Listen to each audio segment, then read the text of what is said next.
다 같이 합독하시겠습니다. 그 후에 그들이 왕을 구하거늘 하나님이 베냐민 지파 사람 기스의 아들 사울을 40년간 주셨다가 패하시고 다윗을 왕으로 세우시고 증언하여 이르시되 내가 이새의 아들 다윗을 만나니 내 마음에 맞는 사람이라 내 뜻을 다 이루리라 하시더니. 아멘. 목사님 나오셔서 말씀 주시겠습니다. 사회자가 힘들긴 힘든가 봐. 삶이 한 가지 빼먹어보라. 일찍 불러주니까 좋네요. 괜찮아요. 다윗을 안 했었구나. 자, 이제 사울은 희망이다 또는 소원이다 이런 뜻을 가지고 있고, 다윗은 사랑합니다 이런 뜻을 가지고 있죠. 말은 다윗이고 사랑함인데 집에서는 전혀 사랑을 못 받고 자랐어요. 참 이렇게 불쌍하게 자랐는데, 그거다 상관없이 하나님을 의지함으로 이제 영원한 하나님의 상급을 누리게 되죠. 자, 사무엘상 9장에 보니까 15절에 17절에 보니까 왕을 택하기 위해서 다 모였는데 사무엘이 대단히 겸손합니다. 어떻게 겸손합니까? 우리 집이 제일 적은데요, 나는 제일 약한데, 이렇게 이제 겸손하죠. 그래서 이제 이런저런 과정을 거쳐 가지고 드디어 이제 10장에서 이제 기름 부음을 받습니다. 그런데 1절에 무슨 사명을 받습니까? 내 백성을 먹이라 기르라 이렇게 이제 관리하게끔 한 거죠. 하나님의 대리자로 세워져서 언제요? 겸손할 때. 이게 중요한 겁니다. 근데 이게 참 어려운 것 같아요, 그렇죠? 자, 그런 다음에 그렇게 이제 사울이 딱 세워졌는데 베냐민 지파잖아요. 그럼 사사기에 보면 베냐민 지파가 얼마 전에 사사기 말미에 무슨 일이 있었죠? 베냐민 지파가 이렇게 범죄함으로 인해서 그 범죄한 사람들을 내놔라. 근데 안 내놨어요. 그래서 이제 11지파가 베냐민 지파하고 싸우죠. 그래서 베냐민 지파가 다 죽고 남자 600명만 남았단 말이에요. 성인 600명만. 그런 그들이 이제 그들을 멸하지 않고 살려두어서 어쨌든지 간에 다시 결혼을 하게 하죠. 그래서 이제 베냐민 지파를 유죄를 시켜줬어요. 그러고 나서 이제 그렇게 많은 시간이 지나지 않았을 것이기 때문에 사람들이 베냐민 지파에 대한 인식이 어떻죠? 대단히 안 좋겠죠. 그래서 폐역한 지파, 타락한 지파, 그런 지파로서 이제 좀 뭐라고 할까, 인식이 대단히 안 좋은 상황이죠. 그런 상황에서 이제 이 지파에서 왕이 나왔어요. 보통 사람들 같으면 따르지 못하죠. 노무현 대통령이 됐었을 때 상고 출신이 대통령이 됐다고 대단히 그래요. 예. 그런데 가장 앞장선 게 서울대 학생들이에요. 걔네들 보고 있으면 정신병자 비슷하다라는 그런 생각이 들어요. 다 그런 건 아니겠지만은 연고대도 비슷하고요. 예. 선택적 정의, 그렇게 얘기를 하죠. 이제 내게 맞으면은 내게 유익이 되는 건 정의, 내게 손해가 되면 악, 이렇게 하는 선택적 정의를 가진. 그렇게 이 시대에, 오늘날 시대에 이 나라에서 상고 출신이 대통령이 됐다고 대통령으로 인정을 안 했어요. 그래서 노무현 씨 그랬어요. 정말 그 재임 기간 내내 많은 사람들이 그랬는데, 이때 당시에 이 베냐민 지파에서 이런 자가 나왔으니, 왕이 나왔으니 얼마나 더 했겠느냐라는 생각을 우리가 해볼 수가 있는 것이죠. 자, 그랬는데 이제 야베스를 구원을 하게 됩니다. 아람을 물리쳤습니다. 그 전쟁을 딱 마치고 나니까 이제 사람들이 말합니다. 야, 사울이 왕이 아니라고 인정하지 않았던 들 누구냐? 다 나와라. 당연히 반역에 해당되는 것이기 때문에 국법을 따라서 죽이는 게 맞습니다. 죽이자, 그렇게 얘기를 하죠. 이제 그럴 때 사울이 말합니다. 뭐라고 말합니까? 아니다, 오늘은 승전한 기쁜 날이니까 우리가 피를 보지 말자라고 해서 용서를 하고 넘어가지요. 그렇게 해서 왕위가 대단히 견고해집니다. 누구도 이제 사울 왕에게 도전할 사람이, 인정하지 않을 사람이 없어진 것이죠. 이제 이때가 어려운 거예요. 저와 여러분들이 어렵고 힘들고 가난할 때가 행복한 줄 아시게 되길 바랍니다. 어떻게든지 간에 여기서 탈출하려고 그러고 이것을 하려고 하는 것보다는요, 그 시간이 내가 하나님과 함께 할 수 있는 은혜의 시간이에요. 근데 그걸 벗어났단 말이에요. 지금 벗어나고 나니까 무슨 일이 생깁니까? 원래 그가 가지고 있던 뭐가 드러납니까? 이제 그가 가지고 있던 이 연약한 믿음이 드러납니다. 자, 그러면은 지금 전쟁이라는 상황에서 이게 만들어진 것일까요? 어느 정도 전쟁이라는 이런 위기 상황이기 때문에 사람이 더 연약해질 수 있고 틀린 생각을 할 수는 있기는 해요. 그런데 하나를 더 봐야 돼요. 무엇을 봐야 됩니까? 그가 평소의 삶에서 뭘 하질 않았어요? 믿음을 위한 투자를 안 했어요. 즉 하나님과 동행하는 삶보다 세상과 동행하는 삶이 많고 길었다라는 거예요. 우리로 말하면 빈 시간에 맨 유튜브 보고 음악 듣고 친구들하고 막 톡하고 놀고 그래가지고 핸드폰 잠이 들 때까지 핸드폰 손을 못 대잖아요. 왜? 친구들하고 톡해야 되니까. 거기에서 빠지면 나는 친구 무리에서 이탈이 돼서 찐따가 될 수 있고 왕따가 될 수 있고 은따가 될 수 있으니까 이런 삶을 산 거예요. 그러니까 문제를 딱 만나니까 뭐가 나와버려요? 연약함이 그대로 딱 드러나는 거예요. 평소에는 몰랐어요. 잘 몰랐어. 전쟁에 이길 때도 몰랐어. 근데 이제 전쟁을 하기도 전에 어려움이 오니까 그 문제가 드러나는 겁니다. 그래서 저와 여러분들이요, 평소의 체력 관리, 평소의 신앙 관리가 중요한 거예요. 평소에 그게 얼마나 중요한 봐요. 지금 메시가 지금 36인가 그러죠. 34인가 여섯 되잖아요. 그런데도 불구하고 지금도 현역에서 최고 레벨을 유지하잖아요. 호날두 선수 2살인가 많죠, 메시보다. 그런데도 불구하고 최고 수준을 유지. 왜 그렇습니까? 그 선수들은 평소에 자기 관리를 해요. 술 입에도 안 대죠. 담배 쳐다도 안 보죠. 안 하는 거예요. 자기 체력이 안 되니까. 심지어 무엇까지도요? 탄산 음료까지도 마시지 않아요. 정해진 식단을 벗어나질 않아요. 그러니까 1년 연봉이 1,700억씩 되지. 1,700억 상상이 돼요. 메시는 이번에 3,500억 제시를 받았잖아요. 1년 연봉 3,500억. 그러면 하루에 얼마씩입니까? 하루에 1억씩에도 365억밖에 안 되잖아요. 하루에 10억씩이면 되겠네, 그렇죠? 그 연봉을 제시를 받았어요. 그런데 아마 알히랄에 데려갔으면은 그 연봉 지불하고도 남았을 거예요. 왜요? 거기에 이제 따르는 여러 가지 부수적 효과들이 나오거든요. 메시를 통한 상품. 프랑스로 이적했었을 때 메시 연봉을 6일 만에 채웠어요. 유니폼 판매로. 그러니까 3,500억을 주고 데려가도요, 얼마든지 그거 할 수가 있어요. 그럼 왜 이렇게 인정을 받습니까? 이유는 하나예요. 자기 관리. 그러니까 그렇게 나이가 들어. 근데 한국에서 그렇게 나이 들어 뛴 선수 있어요, 없어요? 없어요. 왜요? 게임 끝나면은 이번에 그 야구팀이 보여준 모습 있잖아요.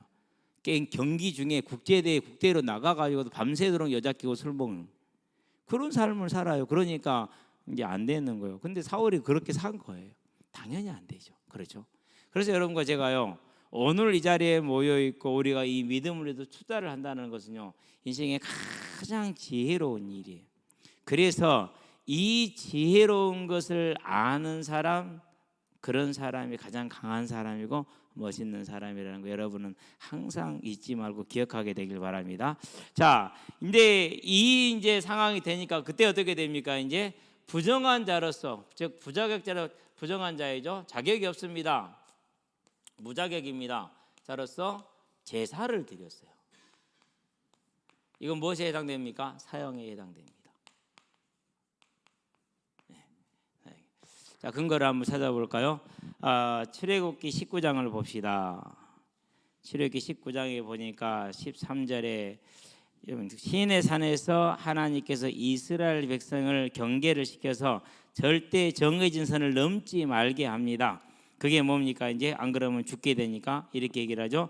그런 자에게는 손을 대지 말고 돌로 쳐 죽이거나 화살로 쏘아 죽여야 하리니 짐승이나 사람을 막론하고 살아남지 못하리라고 나팔을 길게 불거든 산 앞에 이를 것이니라 하라. 이렇게 시간, 나팔 불기 전에 가면 안 돼요. 불 때 가야 돼요. 그것도 너무 가까이 가면 안 돼요. 경계선이 있어요. 자, 이런 이제 부정한 자가 하나님을 만나면 죽게 되는 것은 근본 원리입니다. 그리고 열왕기상 12장으로 갑니다. 열왕기상 12장에 보니까 31절에 뭐라고 얘기를 하고 있습니까? 자, 열왕기상 12장이면은 12장 31절 봅시다. 자, 그가 또 산당들을 짓고 레위 자손 아닌 보통 백성으로 제사장을 삼았다. 이렇게 얘기해요. 이게 뭐가 됐어요? 이스라엘이 멸망하고 여로보암의 집이 하나님의 심판을 받는 사형을 당하는 직접적인 계기가 되죠. 역대하 13장을 갑니다.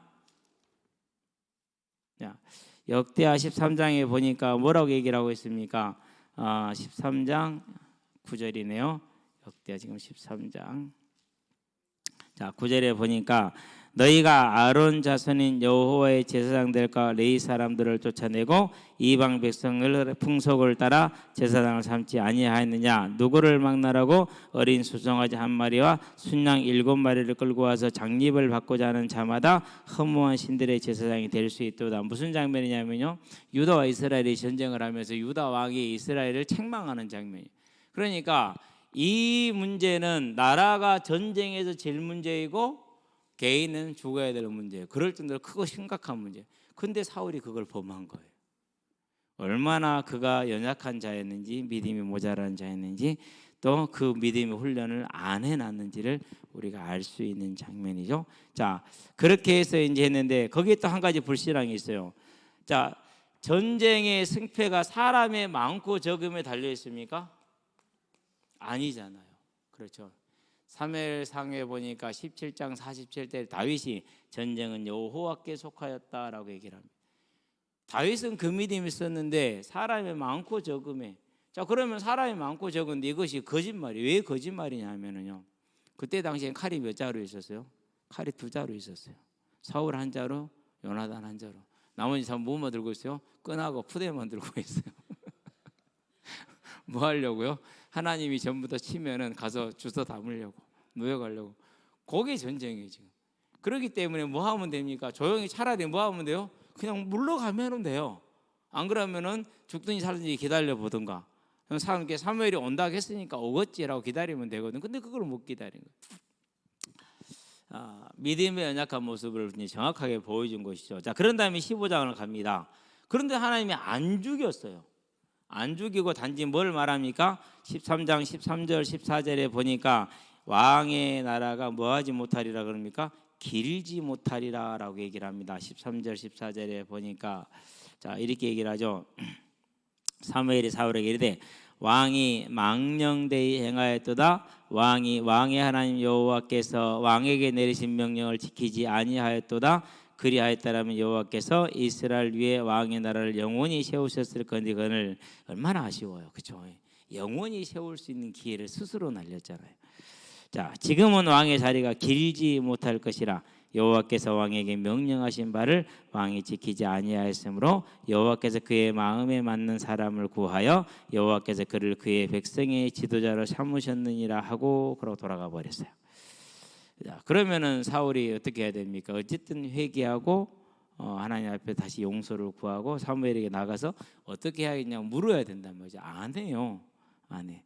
여러분과 우리는 언제나 하나님이 징계를 내릴 때는 절대 그것이 내가 친구들이 괜히 나를 억울하게 딸을 시켰다, 내 뒷땅을 깠다, 하나님이 지시하지 않으면 될 일이 아니에요. 하나님이 지시해서 되는 거예요. 그럼 그때는 뭐 해야 됩니까? 하나님이 나에게 경고를 주시는 거 일이 받아들여야 돼. 근데 그렇게 받아들여 안 그러면 학폭으로 가요. 그러죠? 거기에서 지는 거예요. 그것은 불신자들의 생각과 삶의 방식이야. 성도의 삶은 그러지가 않아요. 여러분 꼭 기억하게 되길 바랍니다. 그런 일이 왔다. 분명히 억울하고 나하고 아무런 상관이 없어. 그래도 내가 하나님께 나가야 돼요. 여러분은 그 싸움. 그래서 누가 그래서 예수님이 그랬잖아요. 예수님을 십자가에 달 때 얼마나 억울하게 십자가에 달았습니까? 그런데 말을 해요, 안 해요? 안 하죠. 왜요? 그렇게 달려서 억울하게 달려 죽어야 되거든요. 그게 하나님의 뜻이거든요. 그 비밀이 다른 거예요. 그게 지금. 그래서 여러분들은 꼭 그 비밀을 절대 잊어버리지 말게 되길 바라고요. 그게 친구들을 만나서 친구들과 지내는 방법이에요. 근데 우리는 그렇게 안 하고 사람의 방법을 하잖아요. 같이 드라마 얘기해야 되고 연예인 얘기해야 되고 같이 이렇게 뭐 경박한 말들 주고 받아야 되고 놀아야 되잖아요. 그래야 친구가 되잖아요. 그게 이제 종된 거예요. 그게 사울의 삶이 그랬고 다윗의 7 형들의 삶이 그랬어요. 결국은 무너집니다. 주 안에 있는 저와 여러분들은 그러지 않게 되길 바랍니다. 자, 이게 이제 언제 무너집니까? 두려움보다 더 심한 게 있어요. 그게 뭐죠? 그게 탐심이에요. 30. 자, 아말렉을 진멸하라라고 보냈었던 게 사무엘상 15장에 보니까 갔어요. 가서 보니까 여러분, 야, 송아지가 튼튼하고 살이 툭툭 쪘어. 죽이기 쉬워요, 어려워요? 염소, 양 전부 다 당나귀, 말, 진짜 죽이기 어렵거든요. 더군다나 아말렉 족속들은 이렇게 유목을 많이 하기 때문에 그래서요 탐심이 생겨서 15장 9절이죠. 사무엘상 15장 9절. 사울이 한 거예요, 실은요. 그러니까 백성들이 따라했지. 사울이 안 하면 어떻게 백성들이 따라합니까? 못하죠. 사울이 명령을 내리면 어떻게 거절합니까? 못하죠. 다 해야 되잖아요. 본인이 했어. 그럼 누구 책임집니까? 하나님이 내게 주셔서 함께 저 여자 때문에 아담과 똑같이 백성들이 이랬다 이렇게 얘기를 합니다. 시간을 놓치는 거죠. 그렇죠? 회개의 골든 타임을 빼앗겨 버렸습니다. 그래서 어떻게 됩니까? 15장 22절 28절에 이제 영원히 하나님이 그를 이제 버리게 되는 결과를 가져오게 되잖아요. 그래서 아담이 타락할 때 탐심으로 타락했다라는 것. 그러고 사울도 타락할 때 탐심으로 타락했다라는 걸 항상 기억할 수 있게 되길 바랍니다. 그건 저와 여러분 전부 다 마찬가지인 것 같아요. 자, 이렇게 해서 뭐합니까? 자기에게 주어진 이 영원한 언약을 스스로 버렸어요. 그래서 31장에 보면은 세 아들과 함께 죽죠. 거기서 제일 안타까운 죽음이 요나단이에요. 도대체 그 요나단의 믿음은 어떤 믿음인지 어떤 성품인지 알 수가 없을 만큼 완벽한 그런 믿음과 그런 인격을 가지고 있어요. 그런데도 불구하고 사울이 집안에서 왕이 나오면 돼요, 안 돼요? 안 돼요. 그래서 누가 살아있으면 안 되는 거예요? 자녀들이 살아있으면 안 되는 거예요. 하나님이 데려가시는. 요나단의 죽음은 항상 생각할 때마다 너무 슬퍼요. 아버지 하나 잘못 만나가지고. 그렇죠. 자, 이러한 때에 이제 하나님이 새 사람을 찾습니다. 그 중에서 이제 유다 지파로 시선이 옮겨졌습니다. 원래 유다한테 주어진 응답이 있잖아, 언약이. 그런 다음에 이새의 집으로 갔습니다. 그래서 1번, 2번, 3번, 4번, 5번, 6번, 7번, 8번을 쭉 지켜보고 있습니다. 자, 지켜봅니다. 하나님이 모든 것을 감찰하고 계십니다. 그리고 모든 것을 그 사람의 뭘 보고 계십니까? 중심을 보고 계십니다. 우리가 다 아는 사실이죠. 그렇죠? 그러나 무슨 사실이에요? 믿지 않는 사실이. 아는데 믿지 않는 사실. 살아계신 하나님, 감찰하신 하나님. 그래서 형들은 하나님이 보시기에 정직하지가 않았어요. 그 마음이. 그렇다는 얘기는 무슨 말입니까? 하나님보다 뭘 더 사랑했다라는 거죠? 다른 것을 더 사랑했다라는 거잖아요. 그렇죠? 또 하나님이 그 모든 걸 주면 관리할 수 있는 뭐가 안 된다라는 거요? 그런 믿음의 그릇이 안 된다라는 거거든요. 믿음이. 그래서 1번 엘리야부터 시작해서 7번까지 전부 다 하나님이 노하시죠. 그게 사무엘상 16장에 나와 있는 내용이죠. 그래서 이제 묻습니다. 하나님 뭐라고 묻습니까? 11절입니까? 여기 외에 아들이 더 없냐? 왜 다 아니라 가냐? 그러니까 그때 대답합니다. 한 명 더 있는데요. 들에서 양 지키고 있어요. 그것이 11절이죠. 그렇죠? 그러니까 그를 데리고 오라 이렇게 합니다. 와서 보니까 그가 하나님의 합당한 자. 오늘 사도행전에 봤던 것처럼 내 마음에 맞는 자라. 자, 그러면 이제 어떻게 맞습니까? 우리가 봅니다. 일단은 집에서 차별 대우를 받았죠. 그렇죠? 그런 다음에 일상적인 폭언을 받았어요. 17장에 보면은 형이 엘리압이 다윗에게 하는 언행이 나오죠. 언사가 나옵니다. 뭐라고 나옵니까? 28절을 볼까요? 자, 큰형 엘리압이 다윗이 사람에게 하는 말을 들은지라 그가 다윗에게 노를 바라여 이르되 네가 어찌하여 이리로 내려왔느냐? 들에 있는 양들을 누구에게 맡겼느냐? 나는 네 교만과 네 마음의 완악함을 아노니 네가 전쟁을 구경하러 왔도다 이렇게 얘기를 합니다. 성경이니까 기록을 이렇게 해놨죠. 근데 만약에 우리 일상 용어로 돌리면은요, 참 거시기한, 좀 걸찍한 그런 이제 육두 문자가 이제 여기 다 들어가 있겠죠. 이제 이런 일상적인 차별과 폭언을 시달리는 다윗이에요. 자, 그런데 거기에 뭐가 없는 거예요? 거기에 원망이 없는 거예요. 그게 가능하냐? 그렇죠. 거기에 뭐가 없는 거예요? 거기에 낙심이 없는 거예요. 그러면서 언제나 자기 하나님을 하나님에 대한 뭐가 있어요? 예, 진심이 있어요. 아니 이 형들하고 같이 예배드리고 이 아버지하고 같이 예배를 드린다니까. 아버지 주관하에 제사를 드리고 있어요. 근데 아버지가 자기 아들 취급도 안 하잖아요. 그런데도 불구하고 그게 문제가 안 되는 거예요. 여러분 같은 문제가 되겠어요, 안 되겠어요? 우리 같은 문제가 되죠. 근데 안 됐어요. 그것이 무슨 비밀이죠, 그것이? 그 비밀이 16장 18절에 나옵니다. 16장 18절 아니겠다. 18절 한번 봐봐요. 소년 중 한 사람이 대답해 이르되 내가 베들레헴 사람 이시의 아들을 본즉 수금을 탈 줄 알고 용기와 무용과 구변이 있는 준수한 자라 여호와께서 그와 함께 하시더라 그랬어요. 그래서 사무엘상 16장 18절. 자, 수금을 탈 줄 알고 하나님이 함께 하신다. 무슨 말입니까? 수금이 뭐에 쓰는 거예요 지금? 네, 찬양에 쓰는. 수금은 찬양할 때 돼요. 이게 이렇게 능력이 있는 이유가 그거예요. 그러면 이 찬양을 대부분 본인이 작사해서 부르잖아요. 뭐 한 거죠 그러니까? 여러분 시편은 시 한번 써보시기 바랍니다. 단어를요 10번 20번은 바꾼다니까. 글 한번 쓰더라도요 단어를요 얼마나 신경을 쓰는지 몰라요. 하나하나에 하나님을 향한 그 모든 게 다 들어가요. 이 찬양의 삶이 뭘 이겨낸 겁니까? 모든 걸 이겨내고 하나님만을 바라볼 수 있는. 그래서 오히려 이 모든 것이 더욱더 어디로 갈 수 있겠어요? 낙심으로 원망으로 가게 하는 것이 아니라 더 하나님께 나가게 하는 이제 기폭제가 됐고 추진력이 된 거죠. 그래서 더 하나님께 나갔던 거예요. 더 하나님께.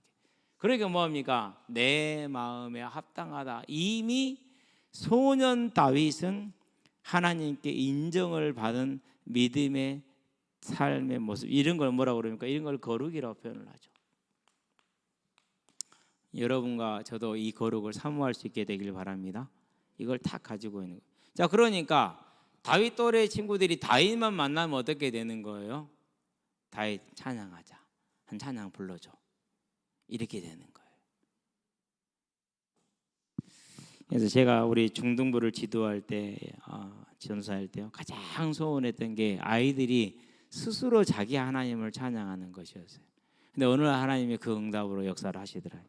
아이들이 스스로 자기 하나님을 찬양하기 시작을 하더라고요. 그것도 열착 안에서 다른 사람들도 있는데. 그런데 거기에 있는 한 40여 명의 학생들이 중에서 어느 하나가 뭐 했느냐 치고 나간 거예요. 그러니까 모두가 다 하나로 선한 영향력을 발휘한 한 사람이 생기니까 나머지 다 따라갈 수가 있는 것이죠. 근데 열착관에서 요즘이야 이제 뭐 무궁게 뭐 KTX 같은 건 어려운 일이지만 그때는 무궁화였으니까 가능하긴 했는데요. 나중에 이제 객실 관리자가 왔어요. 너무 크게만 하지 마세요 그러더라고. 그게 뭐 어려운 일 아니니까 그렇죠. 근데 아마 다른 사람들도 아이들이 세상 노래 부르지 아니하고 그런 아름다운 가사와 곡조를 했었을 때 크게 거부감을 느끼지 않았겠느냐, 그런 생각이 들어요. 그러니까 저와 여러분들이요 하나님을 찬양할 수 있는 내 하나님을 섬기는 삶을 산다라는 것은 무엇이요? 살아계신 하나님, 감찰하신 하나님을 오늘 내가 믿는 삶을 사는 거예요. 저와 여러분은 그 삶을 살게 되길 바랍니다. 그렇기 때문에 다윗은 이것을 이미 언제 만든 거예요? 이미 소년기까지 해서 거의 완성이 된 거예요.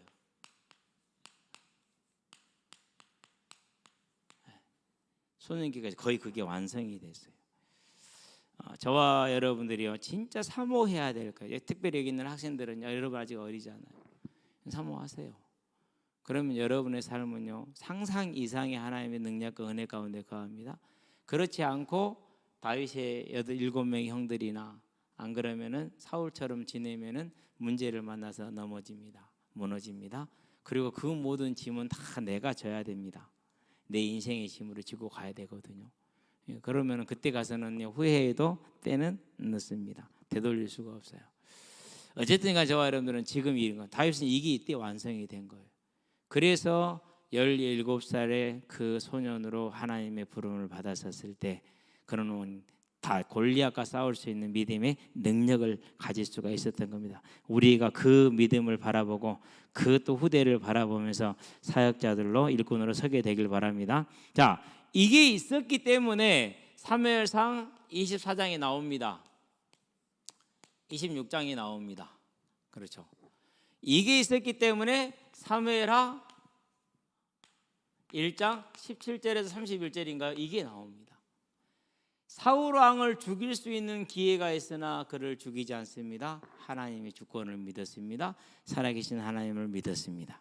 그리고 사울이 죽었을 때 진실로 애통했습니다. 두 가지 이유입니다. 하나는 하나님의 영광이 가려진 겁니다. 하나는 그래도 사울이 비록 그랬지만 이스라엘의 뛰어난 자, 아름다운 자였잖아요. 맞죠? 사울과 짝할 자가 없다겠습니까?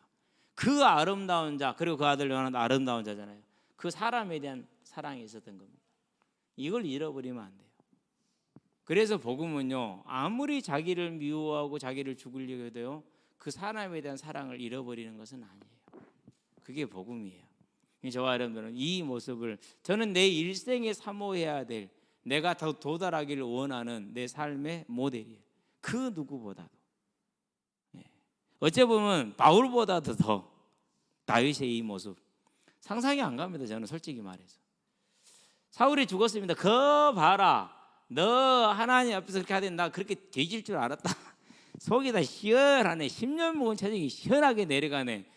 아마 저 같으면 그랬을 겁니다. 확실하게. 누가 그랬느냐? 루터가 그랬거든요. 쯔빙글리가 전투에서 죽었을 때 거 봐라, 너 그럴 줄 알았다, 내가 이랬거든요. 참 안타까운 현실이죠. 그게 우리 개신교의 한계일 수도 있어요. 종교 개혁 이후에 그 믿는 자들이 한계일 수도 있어요. 근데 저는 그것도 넘어가야 된다고 생각을 해요. 사울은, 다윗은 그러질 않았어요. 자, 모습이 다르죠. 도대체 이 체력이 어디서 나오냐는, 이 영적인 체력의 힘이 어디서 나오냐라는 거죠. 자, 그렇기 때문에 이제 어떤 일이 벌어집니까? 그가 가지고 있는 전쟁에서 받은 모든 재물, 기타 등등을 사무엘하에 보니까 8장이죠. 다 어디로 갑니까? 사무엘 8장에 보니까 9절에서 12절에 하나님의 전으로 가지고 갑니다. 멋있지 않습니까? 그죠? 솔로몬은 이걸 가지고 타락하는 데 썼어요. 근데 다윗은 자기에게 있는 것을 좀 이따 다시 보게 될 건데요, 다 성전으로 가지고 가요.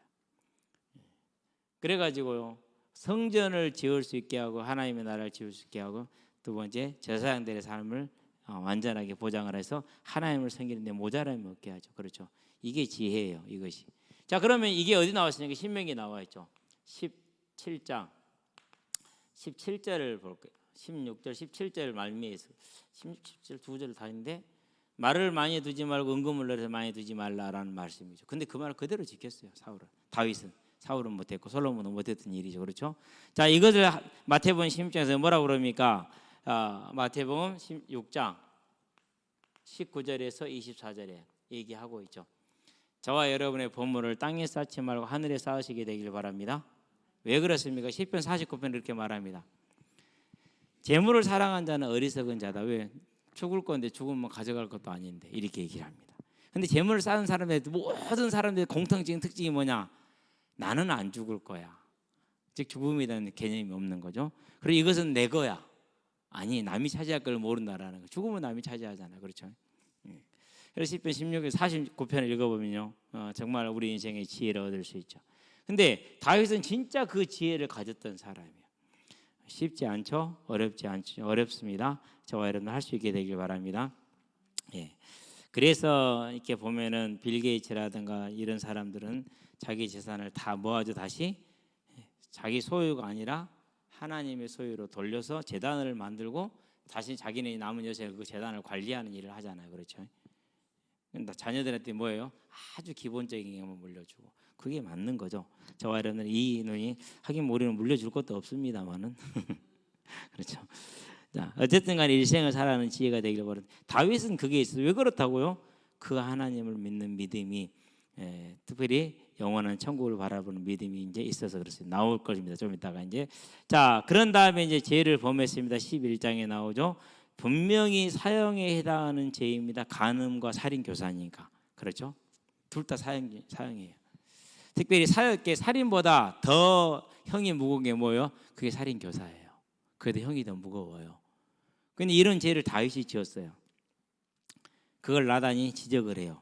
그럴 때 뭐 합니까? 이제 그가 회개를 하죠. 자, 회개를 하지만은 용서를 받지만은 벌은 면제가 되어야 한대요. 용서와 벌을 착각하면 안 됩니다. 용서를 못 받은 건 지옥 가는 거예요. 용서받는 건 지옥 안 가는 거예요.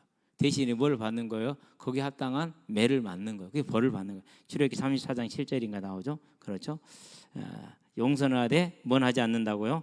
벌을 면제하지는 않는다라고 34장 7절에 지금 얘기를 합니다. 좀 이따가 포럼 시간에 나올 겁니다. 그 구절은 나와 있으니까요. 긴장하지 마시고. 자, 그런 다음에 이제 이렇게 해서 회개가 이루어졌어요. 여러분과 저는요, 뭘 알아야 돼요? 이 회개의 위대함을 알아야 돼요. 사울과 다윗의 차이가 여기서 났어요. 여기서. 물론 많은 차이가 있는데 사울은 회개를 안 해요. 끝까지. 그리고 끝까지 하나님을 대적하죠. 어떻게 다윗을 죽이려고. 그러나 다윗은 지적받았을 때 회개를 하죠. 또 사울과 비슷한 사람이 누구 있어요? 그게 솔로몬이에요. 말년에 우상 숭배라고 지적을 받았어요. 그러니까 또 대적을 해요. 하나님이 여로보암을 일으켰는데 그를 죽이려고 그러죠. 그 하나님을 대적하는 거거든요. 근데 그걸 알아요, 몰라요? 그 지혜의 사람이나 사람이 몰라요. 그게 우상 숭배에 빠졌었을 때, 죄에 빠졌었을 때 갖게 되는 미련함이에요. 그래서 어떤 것도 들리지 않고 보이지 않고 알 수가 없게 되는 겁니다. 자, 어쨌든 다윗의 범죄입니다. 나단의 책망하고 회개가 이루어졌습니다. 자, 이 회개에 대해서 하나님이 뭘 줍니까? 이제 선물을 주십니다. 그게 사무엘하 7장입니다. 8절에서 16절. 자, 이 회개에 대한 선물이 있는데 그게 사무엘상 24장인가요? 솔로몬에 대한 얘기가 나오죠. 사무엘하구나. 사무엘하 12장. 사무엘하 12장 47절. 그런 다음에 24절 25절 여기를 한번 보도록 하겠습니다. 제가 가장 궁금했던 부분이 이제 개인적으로 이 부분이에요. 사무엘하 12장. 근데 역대기에 가니까 이 부분을 보충을 해놨더라고요. 자, 24절, 25절에 보니까 다윗이 그의 아내 바세바를 위로하고 그에게 들어가 그와 동침하였더니 그가 아들을 낳음에 그의 이름을 솔로몬이라 하니라. 여호와께서 그를 사랑하사 선지자 나단을 보내 그의 이름을 여디디아라 하시니 이는 여호와께서 사랑하셨기 때문이더라. 이렇게 얘기를 했잖아요. 그렇죠? 자, 이게 이제 다윗이 받은 회개에 대한 하나님의 은혜이거든요. 그런데 역대기에 몇 장이냐는데 정확하게 지금 기억이 안 나는데 적어는 놨는데 좀 이따 보면 하나씩 보면서 나올 겁니다. 그때 보도록 하겠습니다. 자, 그래서 어쨌든 간에 저와 여러분들은요, 이 회개라는 것을 정말 귀하게 생각해야 돼요. 예수님의 십자가의 그 대속의 은혜가 우리에게 계속 흐르게 하는 고속도로예요. 광낸 완전히. 그래서 어떤 사람들은 회개라는 걸 잘못 이해를 했어요. 그래가지고 뭐 한 번 회개하면 안 해도 된다 이렇게 하는 무식한 사람들이 있어요. 구원을 안 받아서 그렇습니다. 그런데요, 절대 그렇지 않습니다. 하나님 앞에 자녀들은 언제나 이것은 뭐하는 길이요?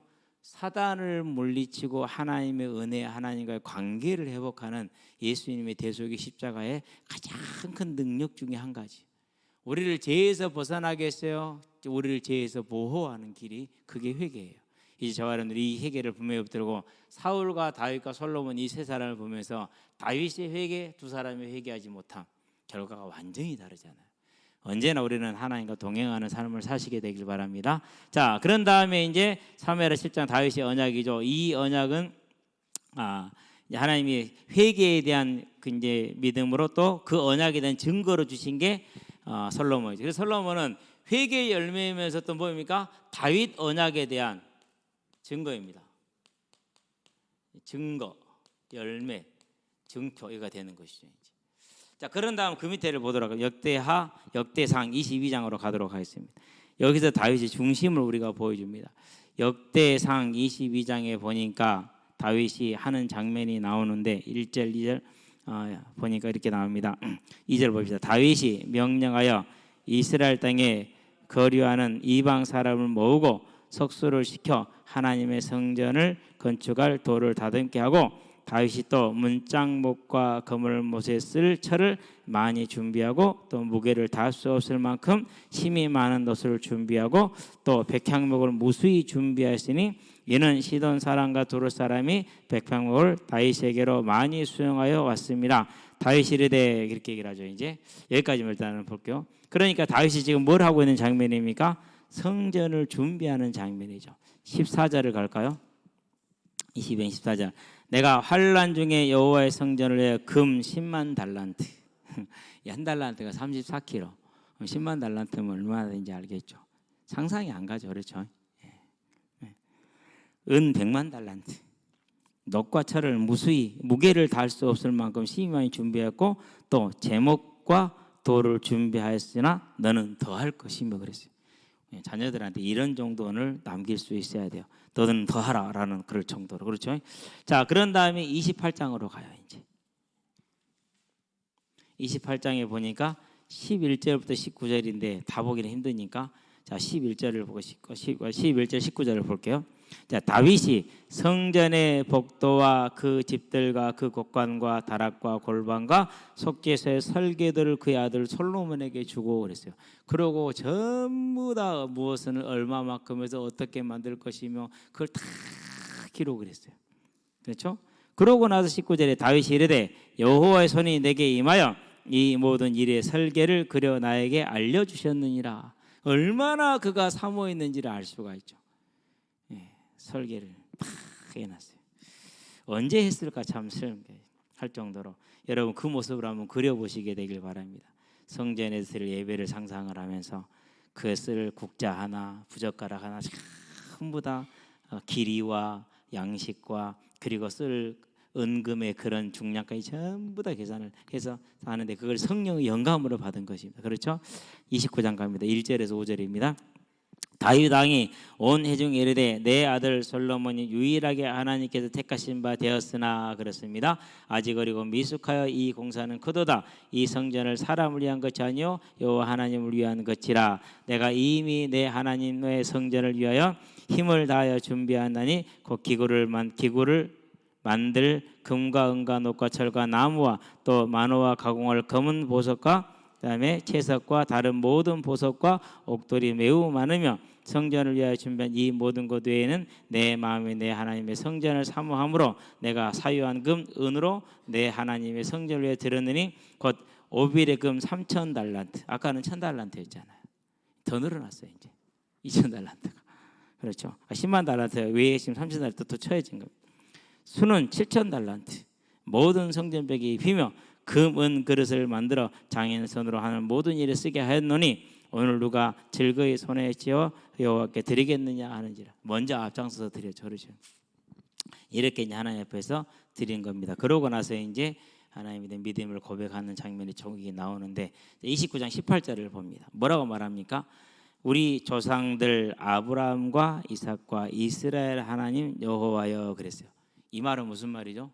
다윗의 믿음을 고백하는 거예요. 무슨 말이지 이게? 출애굽기 3장 6절에 아브라함의 하나님, 이삭의 하나님, 야곱의 하나님, 곧 죽은 자의 하나님이 아니라 산 자의 하나님, 부활의 하나님. 마태복음 22장 31절 32절에 이게 다윗의 신앙이 뭐였다라는 거요? 부활 신앙이 있었다라는. 그래서 시편 16편이 다윗의 시죠. 10절에 뭐라고 말합니까? 나를 썩은 곳에 버려두지 아니하였다라고 그 부활 신앙을 지금 고백하는 겁니다. 자, 그렇다면은 다시 돌아와야 돼요. 다윗이 하나님을 찬양할 수 있었던 이유 중에 하나가 뭡니까? 그는 처음부터 뭘 보고 가지고 있었어요? 처음부터 이걸 가지고 있었어요. 그러니 이게 뭐 이걸 지혜라고 그래요. 이것을 이성이라고 그래요. 이것을 합리적이라고 말해요.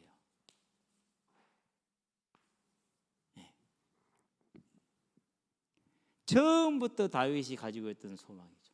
그렇죠. 그래서 사도행전에 가니까 뭐라 말합니까? 내 증인이 되리라. 무엇으로 인해서? 성령으로 인해서.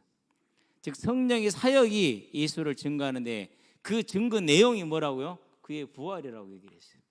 그래서 2장에서 뭘 말합니까? 이제 그 부활을 말하면서 32절에 우리는 이 부활의 증인이라 그렇게 얘기를 하죠. 그렇죠? 3장 15절에 하니까 뭐라고 말합니까? 우리는 이 일의 증인이라 이렇게 얘기를 하죠. 4장 가져보니까 2절에 뭘 말합니까? 유대인들이 뭘 싫어했습니까? 예수 안에 죽은 자의 부활이 있음을 전하고 가르치는 걸 싫어했다고 그랬어요. 사단이 제일 싫어하는 겁니다. 교회에서 이걸 하는 걸 사단이 제일 싫어해요. 그래서 이거 하면은요 아주 그냥 발광을 합니다. 그래서 유대인들이 제자들을 잡아서 죽이고 자죠. 그렇잖아요. 자, 그런 다음에 이제 쭉 지나갑니다. 사도행 13장도 마찬가지죠. 이제 바울이 복음을 전하는 가장 자세한 내용이 나오죠. 자, 그러고 23장에 가니까 6절에 뭐라고 말합니까? 다음에 또 보게 될 건데요. 죽은 자의 소망이다 그랬어요.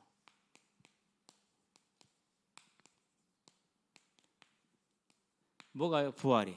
다윗이 이걸 가지고 있는 겁니다. 그러니까 제가 이제 친구들한테 야, 너 죽을 건데 어떡할 거야? 그게 고등학교 때 얘기야. 친구들 말이 야, 이 미친 새끼야. 뭔 그런 얘기를 하냐? 아니 내가 미친 게 네가 미쳤지. 네 일놈이 네 생각하는 게 미친 거 아니냐? 죽을 거잖아. 어떡할 건데 그 다음에는 고민 안 되냐? 뭔 그런 고민을 하고 쳐 자빠졌냐? 그래서 너는 그것도 모르고 사냐? 네가 짐승이냐? 네, 이런 대화를 한 적이 있거든요. 근데 친구들이 그래요. 미친놈아 그래요. 내가 미친 게 아니라 네가 미쳤다. 죽을 놈이 죽을 생각하는 게 네가 짐승이냐 사람이지. 답이 없었어요. 불신자로서는.